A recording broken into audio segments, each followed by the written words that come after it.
Olá, olá, olá, Negros Online! Hoje com uma pauta fundamental. Afinal de contas, o- é o fim da revisão da vida toda?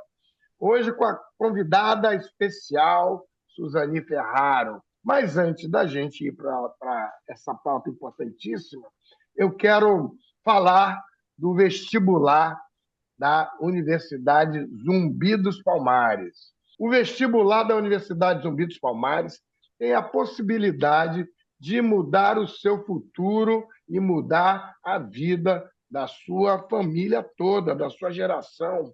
Faça como muita gente que já veio para o vestibular da Zumbi dos Palmares. Mude sua vida. Suzane Ferraro, minha querida amiga, parceiraça, afinal, acabou essa coisa que é a revisão da vida toda, como é que surgiu essa história da revisão da vida toda e o que ela é. Me explica, por favor. Bom dia, Adame. Um prazer estar aqui com você mais uma vez. Bom dia a todos aqueles ouvintes e telespectadores aqui desse canal maravilhoso, Zumbi dos Palmares.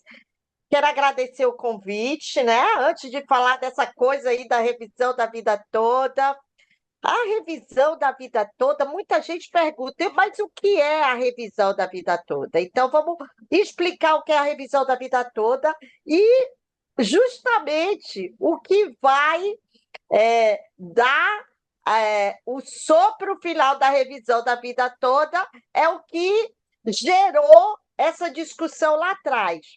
Lá atrás, o governo desconstitucionalizou o cálculo previdenciário em 1998, com a emenda 20, a primeira emenda da reforma da Previdência. O que é o cálculo previdenciário, para quem não sabe? É o cálculo que leva, como faz o cálculo da renda mensal do benefício.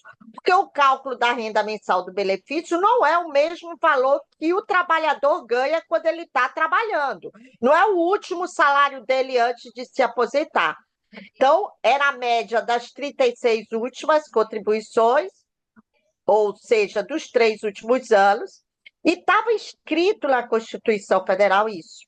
A emenda 20 foi e retirou esse texto da Constituição, e a partir daí, esse cálculo passou a ser regulamentado por lei infraconstitucional, ou seja, a Constituição não fazia mais nenhuma referência a como se fazer o cálculo do benefício, o primeiro cálculo do benefício previdenciário. Então, em 1999, né, o governo regulamentou uma lei e diz: olha, o cálculo agora vai ser feito dessa forma, ou seja, a média aritmética simples de toda a vida contributiva do segurado. E isso estava escrito no artigo 3º de uma lei, que eu vou falar o nome aqui só por falar, que é a 9876, e deixou uma dúvida, porque quando vem uma emenda que muda uma regra, o governo, para diminuir o impacto da regra nova, ele cria uma regra de transição. Para quê? Para diminuir o impacto da regra nova. Olha a lógica. A regra nova era prejudicial, fazia com que o valor do benefício diminuísse.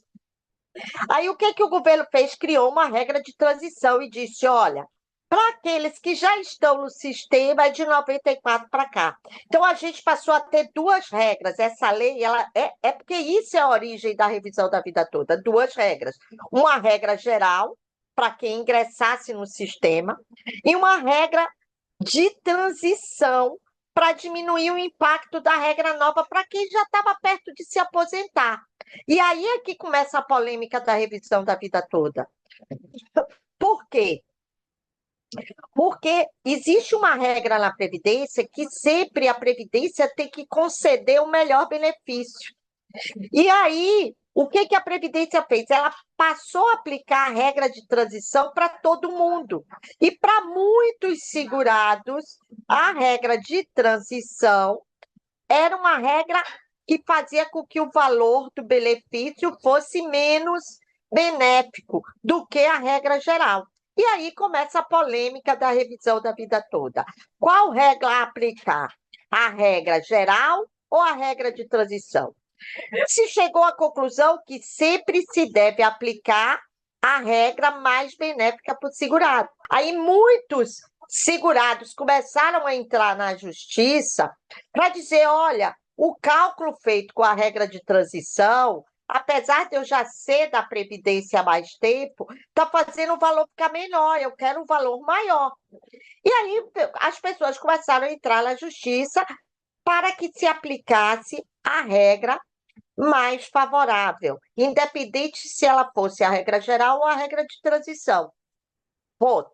E aí começou toda essa polêmica e as pessoas começaram a entrar na justiça e se verificou que muita gente, mas não é muita gente, como a Previdência está apresentando para o governo um número que ele apresenta para o governo um número inexistente de 458 bilhões de prejuízo para a Previdência. Não é isso.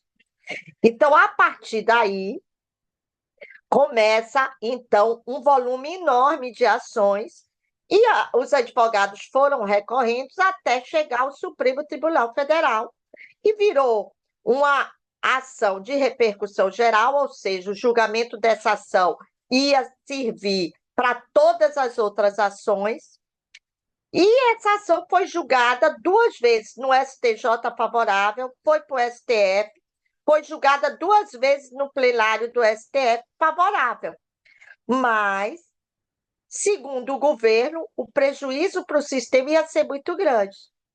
Então, agora eles montaram aí uma forma política de evitar que essa ação, mesmo julgada procedente, vá para frente. Você acha que isso coloca, como a gente costuma dizer, uma pá de cal definitiva nesse direito?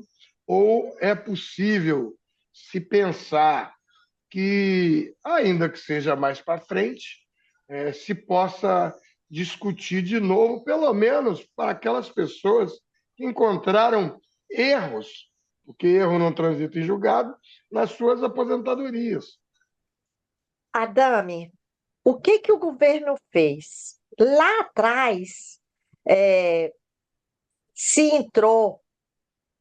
o governo entrou com 2 ações diretas de inconstitucionalidade, as ADIs 2110 e 2111. Essas ADIs estavam no Supremo há quase 20 anos. E elas estavam lá mortas, mas não estavam enterradas, entendeu?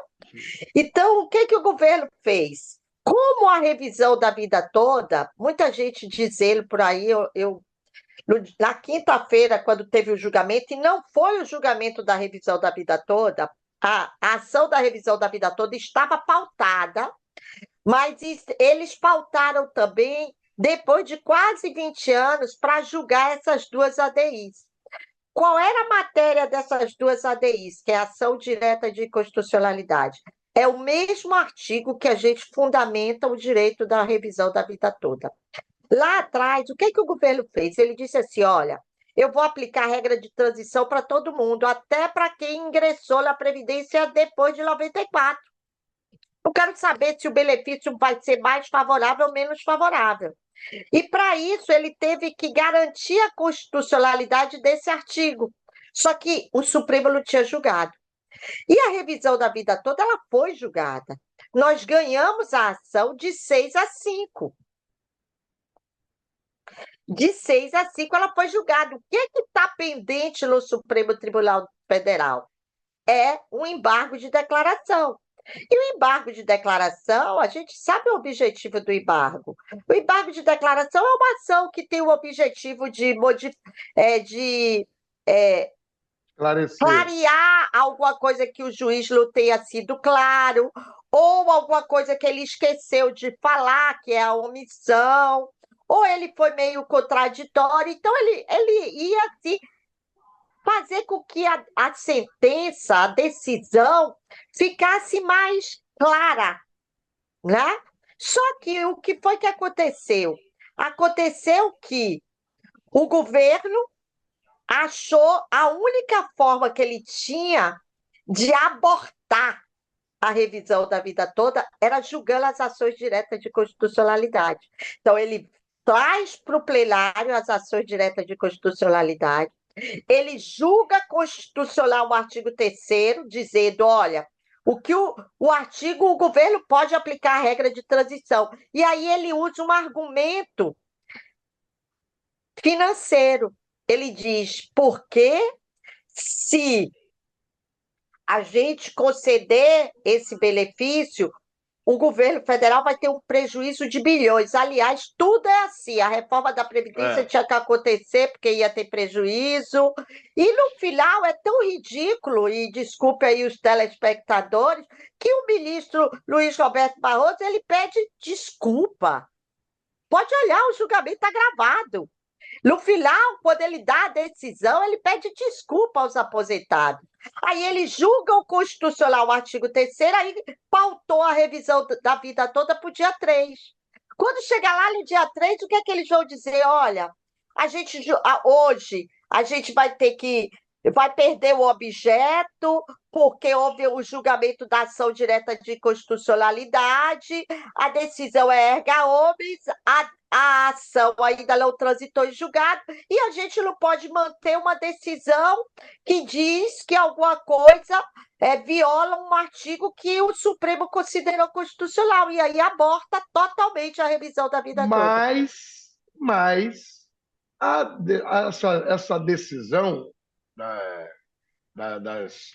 última decisão, também não transitou em julgado ainda. Ainda pode ter embargo de declaração. Exatamente. E aí, o que a gente está aconselhando aos advogados? Que essa é uma dica boa aqui para o canal de vocês. O que a gente está aconselhando aos advogados? Peça sobrestamento. Antes que o juiz condene em honorário de sucumbência os seus clientes, sem ainda ter transitado em julgado. Eles não pediram sobrestamento de todas as ações da revisão da vida toda até que fosse julgado? Vou entrar com a petição em todas as minhas ações de revisão da vida toda e vou pedir para sobrestar até o final do julgamento, porque a ação direta de constitucionalidade, como bem disse você foi no ponto certo, ainda não transitaram em julgado. E quem sabe a gente não tem alguma luz suja aí, como outro dia disse um colega, outro dia disse numa live, assim como aconteceu um milagre do lado de lá, quem sabe não acontece um milagre do lado de cá. Mas isso daí, eu que fui advogado do Banco do Brasil há muito tempo, é um argumento que sempre as entidades da administração pública, direta e indireta, sempre usam. Já você vê que teve aquele inquérito do Banco do Brasil sobre do Ministério Público Federal para falar da reparação da escravidão, que, aliás, eu falei naquele evento maravilhoso que você produziu aqui na OAB, seminário sobre direito previdenciário, e eu falei desse inquérito do civil do Banco do Brasil, porque tinha envolvimento com atos de financiamento da escravidão negra. Pois já tem juiz dizendo que a dívida da reparação da escravidão, que ninguém falou, calculou, só houve uma possibilidade, alguém deu um número lá, já é impagável e por isso nem se deve discutir, porque não vai dar para pagar. É um argumento que a União Federal vem usando há muito tempo, mas que não deve ser levado ao extremo. E agora, para terminar, e a minha revisão da vida toda que você ia fazer, Suzane? Como é que vai ficar? Pois é, eu e um monte de gente. A sua revisão da vida toda ficou prejudicada. Vamos esperar, assim, a gente sugere, né, que as pessoas não ingressem com a ação de revisão da vida toda agora. Vamos aguardar. Na verdade, essa polêmica, todo mundo está dizendo acabou, acabou, acabou. Ninguém sabe sabe, isso aí foi uma manobra dos dois últimos, com todo respeito, mas foi uma manobra dos dois últimos ministros que ingressaram no Supremo Tribunal Federal. O ministro Zanin, que votou no dia seguinte que ele tomou posse, era a votação. Aí ele pediu vista, ele pediu destaque. Aí não, ele pediu vista e aí ficou 3 meses com o processo.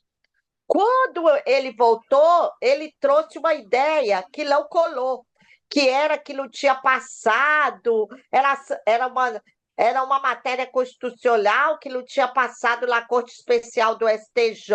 Ele fez um voto de enrolação.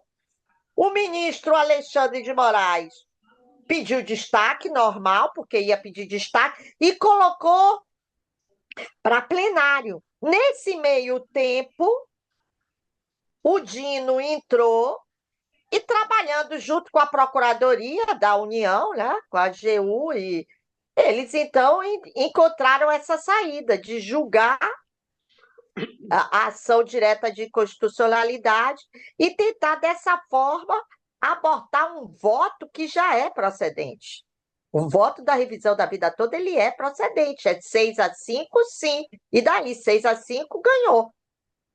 Entendeu? Pois Então, a única. se transitar em julgado, quer dizer, a ação vai transitar em julgado, os 6-5 anteriores, mesmo com o embargo de declaração. Aí é possível pegar esse 6-5 e aplicar nas ações ordinárias? Não, porque a intenção, a gente está esperando esse julgamento do dia 3, porque a gente quer saber efetivamente qual vai ser o argumento que o governo vai usar na decisão do embargo de declaração para anular tudo. Entendeu? Ele tem que anular tudo para não ter Pois é, mas aí ele tem que eficácia. anular, ele tem que ter um efeito que a gente chama em direito de infringência.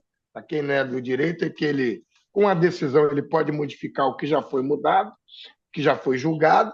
Ele Pois teria é. que. E aí ele vai ter que anular os 6-5. Só que os embargos é de declaração, não é embargos infringentes. Aí é que está. Embargo de declaração. Alguns acham, no Código de Processo, substituindo o antigo embargo de infringência, ele diz que o embargo de declaração pode ter efeitos infringentes. Mas não foi assim que foi. Esses embargos, eles não foram ajuizados com efeitos de infringente. Eles foram ajuizados.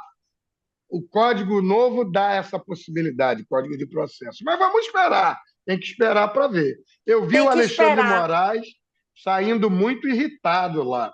Né? Apareceu, Alexandre de Moraes saiu muito irritado. O Fachin também defendeu bem o voto do Alexandre de Moraes. Quem forçou muito foi o Dino, o Zanin, o Gilmar uma turma de peso. e o Barroso. São 4, né? Isso aí a gente teve esse voto aí. O Alexandre saiu muito, muito, muito irritado e ninguém sabe o que ele vai fazer ou se convenceram a ele. Ou seja, a turma dos novos, né? Os ministros novos, né? Zanin, E Dino. aí causa espanto que ministros novos, que são ministros que entraram num governo que visa o social, a justiça social, haja dessa forma, por mais que eles usem um argumento financeiro. Econômico, né? Econômico, Argumento porque econômico. o argumento, os números que o INSS apresentou são surreais, Adame, porque poucas pessoas têm direito a essa revisão da vida toda. Eu posso dizer para você que de 40, 50 pessoas que foram consultar no meu escritório, 40, 50 pessoas que foram consultar no escritório, metade, eu ia embora porque não tinha direito, mais da metade não tinha direito. Afinal, a revisão da vida toda tem sentido para você fechar nesses 5 minutos Adame, finais? ela faz sentido sim. Por quê? Porque os direitos sociais no Brasil, eles nunca tiveram a efetividade enquanto direitos humanos, enquanto direitos fundamentais que deveriam ter.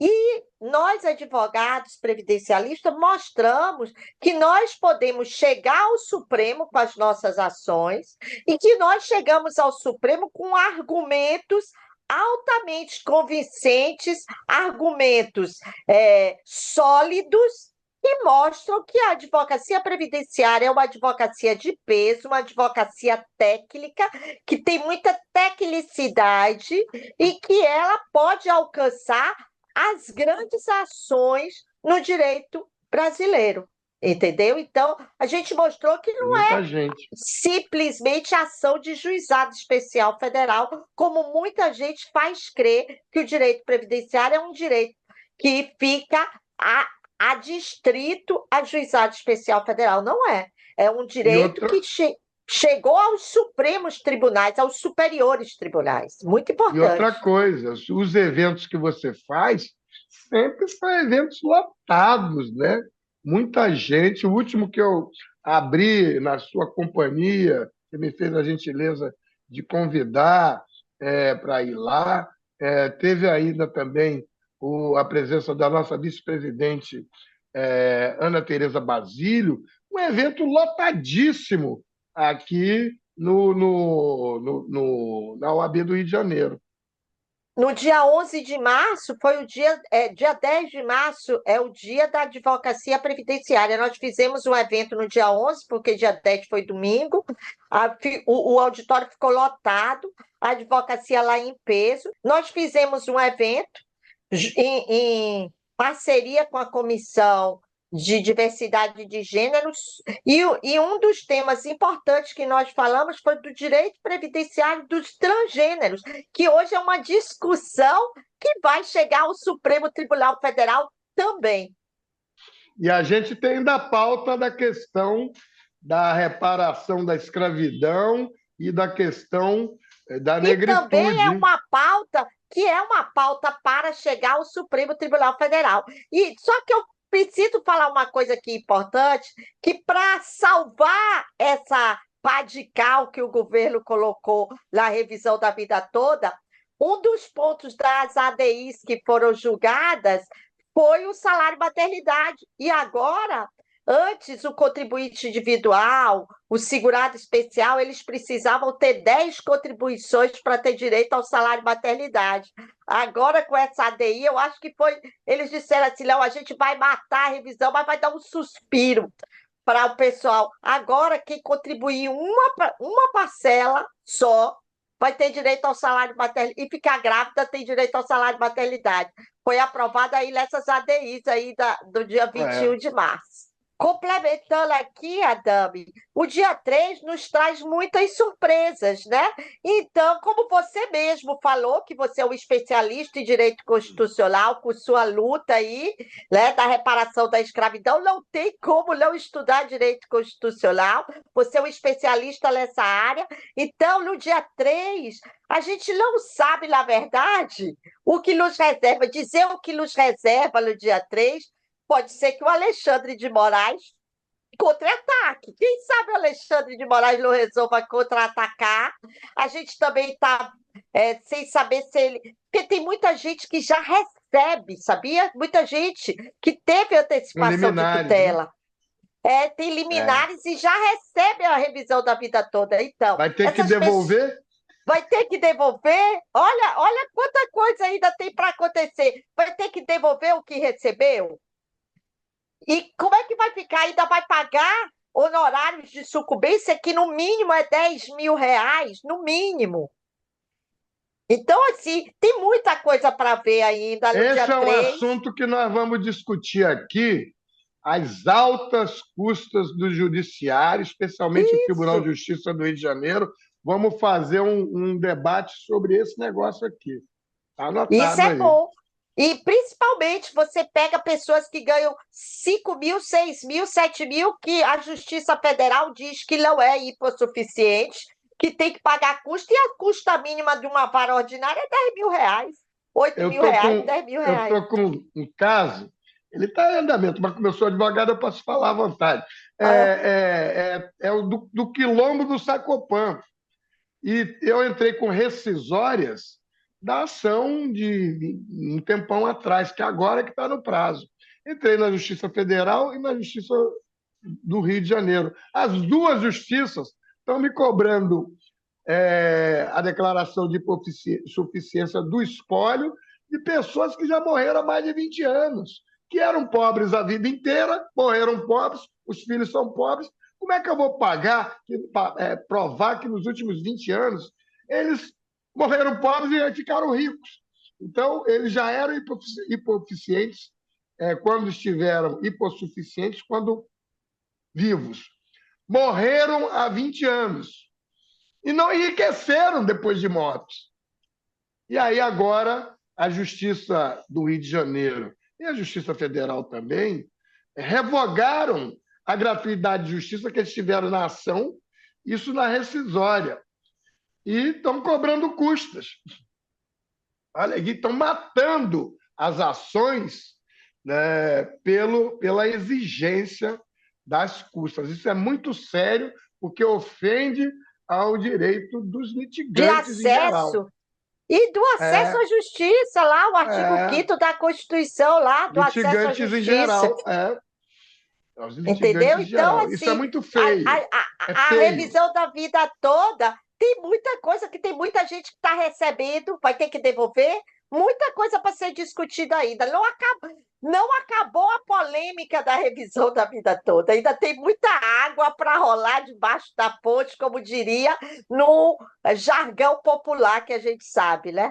Então, nós vamos ter Suzani Ferraro no Negros Online aqui muitas e muitas vezes. Pois é, tá bom? Então, nos vemos depois da emenda, depois do julgamento. Muita coisa a gente vai voltar nesse tema não para. Suzani em Salvador, Suzani vai voltar para o Rio, a gente se vê. Beijo grande para você. Beijo.